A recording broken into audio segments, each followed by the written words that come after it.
Alors aujourd'hui, frères et sœurs, je vais vous parler du petit livre ouvert qui se tient dans la main de cet ange puissant qui descend du ciel et qui pose son pied droit sur la mer et de gauche sur la terre.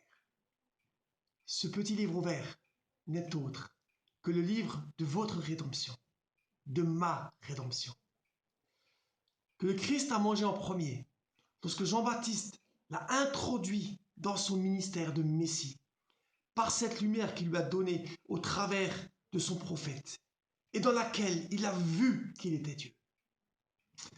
Cela, l'a fait se mettre en marche. Et lui, il a vécu le premier, ce qu'on appelle la nouvelle naissance, en quittant toute chose, en faisant mourir, cette vie qu'il avait au sein de cette société, en acceptant de tout perdre. Et c'est pourquoi le Christ, en ayant vécu cela, lui, le premier-né, il est devenu la tête. Tout simplement parce que, dans une nouvelle naissance, lorsqu'un enfant vient au monde par une femme, dans un accouchement qui se déroule dans des circonstances normales, la première chose qui sort, c'est la tête. Et ensuite vient le reste du corps. C'est pourquoi nous voyons que lorsque Christ était revêtu de cette puissance, il leur explique et leur dit que eux aussi doivent manger le livre ouvert. Et ils le font. Et c'est pourquoi ils ont fait partie, eux sont devenus les membres de ce corps, qui a aussi été appelé la première épouse ou le premier enfant mâle. Et comme vous le savez, un père avait 2 fils. Et le plus jeune est parti vivre dans un pays lointain pour tout dépenser en vivant dans la débauche. Et aujourd'hui, bien heureusement, par la faveur du Très-Haut, la possibilité de pouvoir de nouveau manger le livre ouvert est là. Et c'est ce qui se passe au travers de cet ange puissant qui descend du ciel, parce que c'est lui qui donne le livre ouvert pour les nations.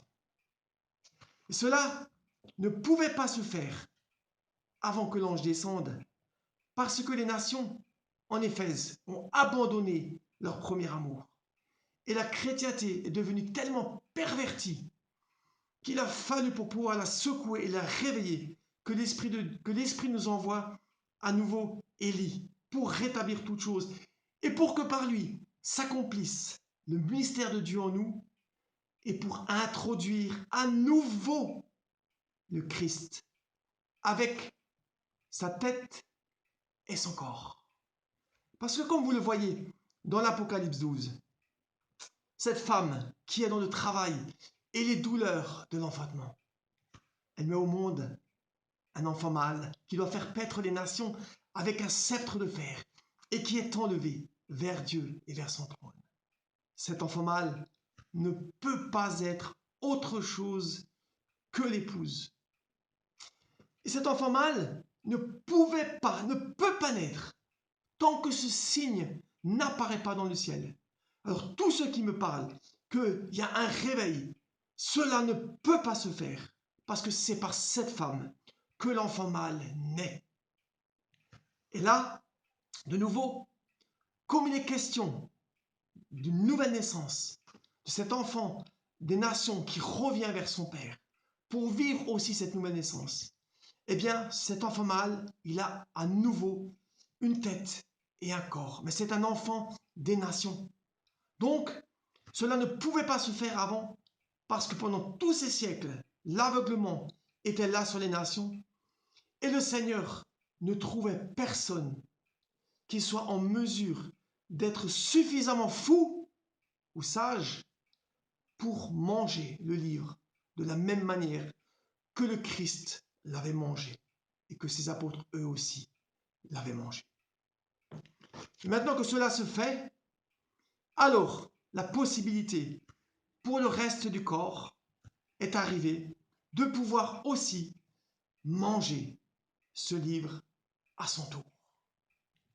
Parce qu'il faut bien qu'il y en a un qui sort en premier pour que le reste puisse sortir. Maintenant, qu'est-ce que ça signifie Mangez le livre de vie concrètement, parce que c'est ça que vous avez besoin de savoir. Vous avez besoin de savoir ce que cela signifie concrètement, manger le petit livre ouvert. Eh bien, regardez tout simplement.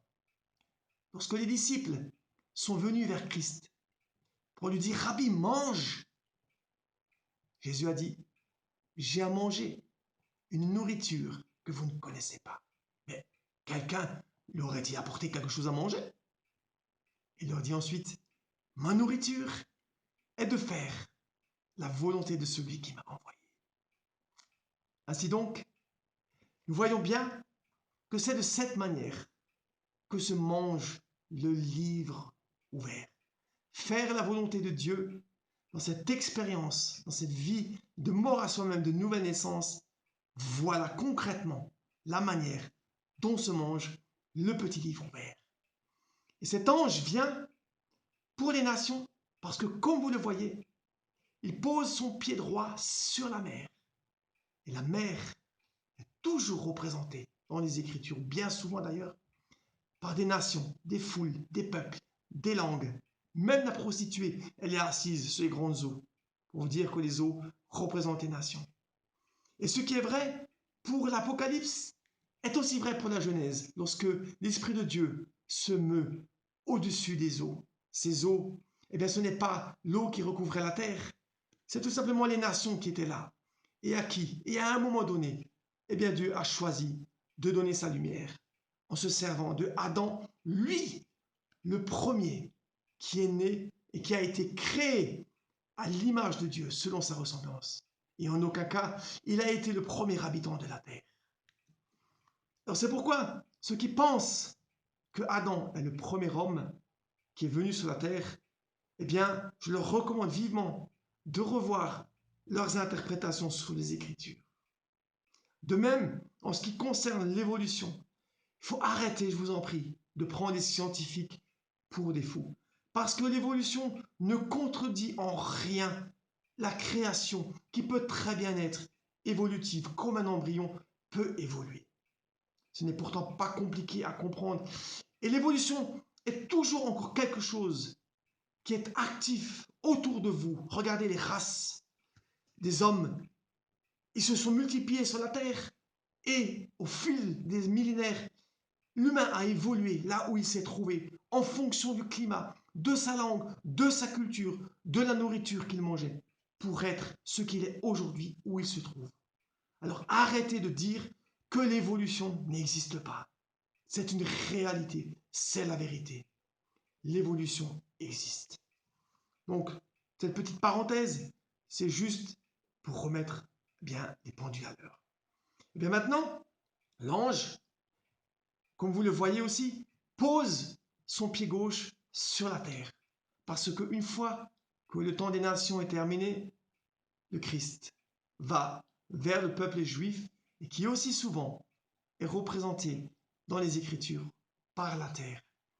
Comme je l'avais dit la dernière fois, la terre ouvrit sa gueule pour engloutir le fleuve que le dragon avait lancé derrière la femme. En réalité, c'est pas marqué gueule, c'est marqué ouvrir sa bouche, parce que c'est vrai que Israël, c'est pas une bête. Hein. Donc, je corrige.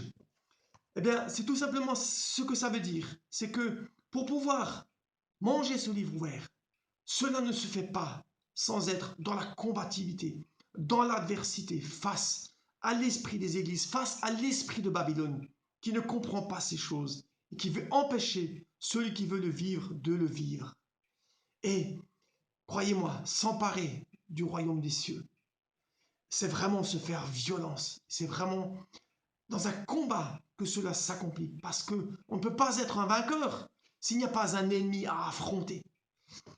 Et vous le voyez aussi dans l'Ancien Testament, cette rébellion, cette terre qui s'ouvre, qui engloutit eh bien, la rébellion, avec ces hommes qui se sont rebellés contre Moïse dans le désert et contre l'Éternel qui ont parlé mal contre lui, à un tel point que Dieu s'est fâché et qu'il a ouvert la terre.